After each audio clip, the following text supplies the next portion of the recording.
एक बार की बात है, राजा विक्रम और रानी ने सुना कि उनके राज्य के दूरस्थ जंगल में एक गुप्त खजाना छुपा हुआ है।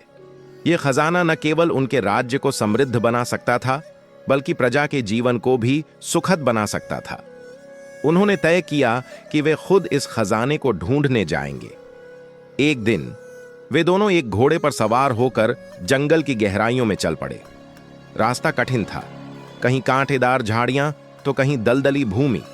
पक्षियों की चहचहाहट और जंगली जानवरों की आवाजें वातावरण को और रहस्यमय बना रही थीं। जंगल के बीचों बीच पहुंचने पर उन्हें एक बूढ़ा साधु मिला। साधु ने कहा, हे राजन, यह खजाना पाने के लिए केवल साहस ही नहीं, बल्कि चतुराई और त्याग की भी आवश्यकता है।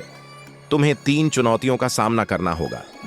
राजा ने विनम्रता से पूछा, हे महात्मन, ये चुनौतियां क्या हैं? साधु मुस्कुराते हुए बोला, पहली चुनौती है सही रास्ता ढूंढना। जंगल के 3 रास्ते हैं, लेकिन खजाने तक केवल एक ही जाता है। दूसरी चुनौती है लोभ पर विजय पाना, क्योंकि खजाने की रक्षा करने वाले आत्माएं तुम्हें भ्रमित करेंगी। और तीसरी चुनौती है खजाने को प्रजा के कल्याण के लिए उपयोग करने का वादा। राजा विक्रम और रानी ने साधु की बातों को ध्यान से सुना और अपने साहस और एकता के साथ इन चुनौतियों का सामना करने का निर्णय लिया। जंगल के 3 रास्तों के पास पहुंचकर उन्होंने ध्यानपूर्वक निरीक्षण किया। एक रास्ते पर चमकीले रत्न बिखरे हुए थे, दूसरे पर स्वर्ण कलश रखा था और तीसरा रास्ता साधारण लेकिन शांत दिख रहा था।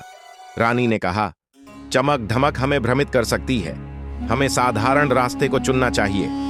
वे तीसरे रास्ते पर चले और आगे बढ़ते गए। रास्ते में उन्हें कई जादुई प्रलोभन दिखे, लेकिन दोनों ने एक दूसरे का साथ देकर अपने इरादे मजबूत रखे। अंततः उन्हें वह गुप्त खजाना मिला। साधु फिर प्रकट हुआ और बोला, तुमने चुनौतियों को पार कर लिया, अब यह खजाना तुम्हारा है, पर याद रखना, इसका उपयोग प्रजा के कल्याण के लिए करना।